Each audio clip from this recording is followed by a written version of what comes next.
ఇప్పుడిప్పుడే బయటకు వస్తున్నటువంటి డ్రోన్ కెమెరా ద్వారా ములుగు నియోజకవర్గంలోని మరి తాడ్వాయి నుంచి మేడారం సమ్మక్క సార్లం వెళ్లే దారిలో 1,00,000 చెట్లు దాదాపుగా ఇప్పటి వరకు డ్రోన్ కెమెరా ద్వారా వచ్చిన అంచనా 500 ఎకరాలలో 78,000 చెట్లు ఆ గాలికి మొత్తం 31వ తారీఖు నాడు కురిసినటువంటి భారీ వర్షాలు మరొక రకమైనటువంటి సుడిగాలి రావడంతో 78,000 ఓన్లీ డ్రోన్ కెమెరా ద్వారా. కానీ చెట్టు నుంచి చెట్టు కౌంట్ చేస్తే అది లక్షలలో ఉండొచ్చు అనేది అనిపిస్తా ఉంది.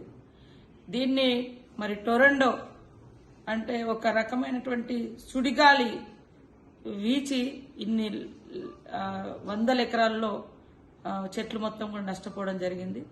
మరి వెంటనే నేను గాని సంబంధిత లోకల్ కలెక్టర్ గారు, డిఎఫ్ఓ, ఎస్పీ మేమంతా కూడా దాన్ని పరిశీలించి మొన్న ఇది ఎంత నష్టం జరిగిందో డ్రోన్ కెమెరాల ద్వారా తీయాలని ఆదేశించడంతో ఈ రోజు నిన్నటి నుంచి అవి బయటికి రావడం జరిగింది.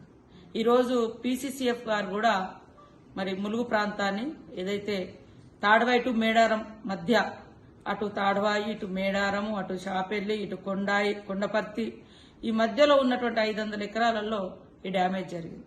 అంటే ఇలాంటి ఏదైతే సుడిగాలు ఉన్నాయో ఇది జంగల్లో వచ్చింది కాబట్టి చెట్లు పడిపోయి ప్రాణ నష్టం జరగలే.